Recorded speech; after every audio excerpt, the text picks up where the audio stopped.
来看台南市的电动奥多摆电池的月租费补助，今年只有31件申请哦。有民意代表是质疑讲，补助的对象敢若涵外县市搬来台南市新买电动奥多摆的民众，台南市民是无法度申请。市政府是表示讲，其实市民是有无同款的补助方案。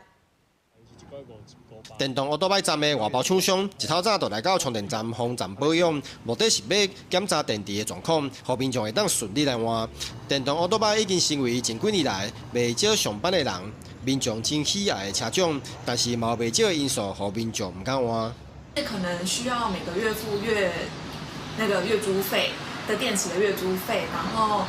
对比下来，比那个加油费好像还要贵，那维修费好像也是这样，所以就没有考虑过想要换电动车。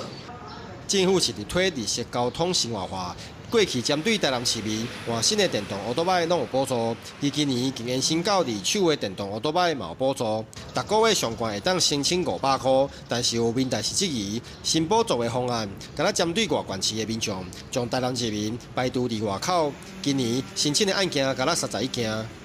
你只能买二手车、二手的电动车，或者是从外县市移来的市民朋友才有享有这样的福利。那其实非常的一个可惜，如果限制了这么多，我想在推动上，甚至上它原本的初衷就会有一点点失去意义。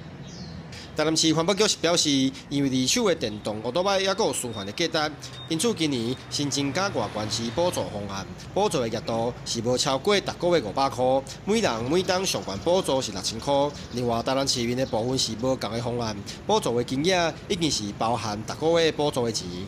其实我们的换购来看，现在一般民众可以最高金额15000块。 都比隔壁的县市加起来14000多块还多。至于这个部分2个族群，我们是分隔出来的。